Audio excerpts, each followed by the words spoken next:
मैं जानना चाहती हूं बीजेपी की आईटी सेल है या दरिंदों का जमावड़ा है।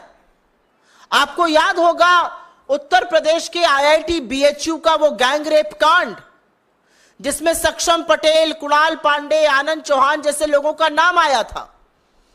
ये सब शीर्ष नेतृत्व ही नहीं, प्रधानमंत्री मोदी के बड़े करीबी लोग, लेकिन ये बीजेपी की आईटी सेल के संयोजक, सह संयोजक और उसके सदस्य थे। तो दरिंदों का जमावड़ा है क्या बीजेपी की आईटी सेल? आज सवाल इस बात का है, आज सवाल इस बात का है कि बीजेपी की आईटी सेल में कैसे लोग हैं भाई। एक ध्रुव सक्सेना था, आईएसआई की मुखबिरी करते हुए पकड़ा गया था, हिंदुस्तान में मुखबिरी करता था आईएसआई के लिए। ये किन दरिंदों से, किन लोगों से भरा हुआ है बीजेपी की फेक न्यूज फैक्ट्री, बीजेपी की आईटी सेल? और बीजेपी में कितने महिला विरोधी लोग हैं भाई।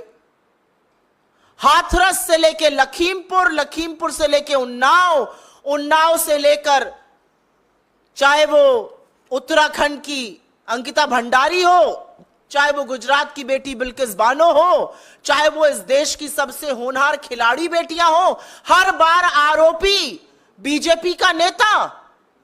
कभी कुलदीप सेंगर, तो कभी चिन्मय आनंद, तो कभी ब्रजभूषण, तो कभी अंकिता भंडारी का हत्यारा जिसके पिता बीजेपी के नेता है। कैसे लोगों से बीजेपी भरी पड़ी है? और सवाल इस बात का है कि इतने गंभीर आरोप आपके बड़े पदाधिकारी के खिलाफ लगे, लेकिन एक शब्द नहीं बीजेपी की ओर से, कोई प्रतिक्रिया नहीं, कोई उस पर एक्शन लेने की बात नहीं। तो आज सवाल इस बात का है कि सुई टपक सन्नाटे का सच क्या है? किसको बचाया जा रहा है? क्यों बचाया जा रहा है? किसके कहने पर बचाया जा रहा है? अगर इतना बड़ा आरोप किसी बीजेपी के बड़े पदाधिकारी पर लगा है, तो बीजेपी का नेतृत्व क्या कर रहा है? नरेंद्र मोदी किस मुंह से महिलाओं की संरक्षण की बात करते हैं, जब वो संरक्षण हर बार आरोपी को देते हैं?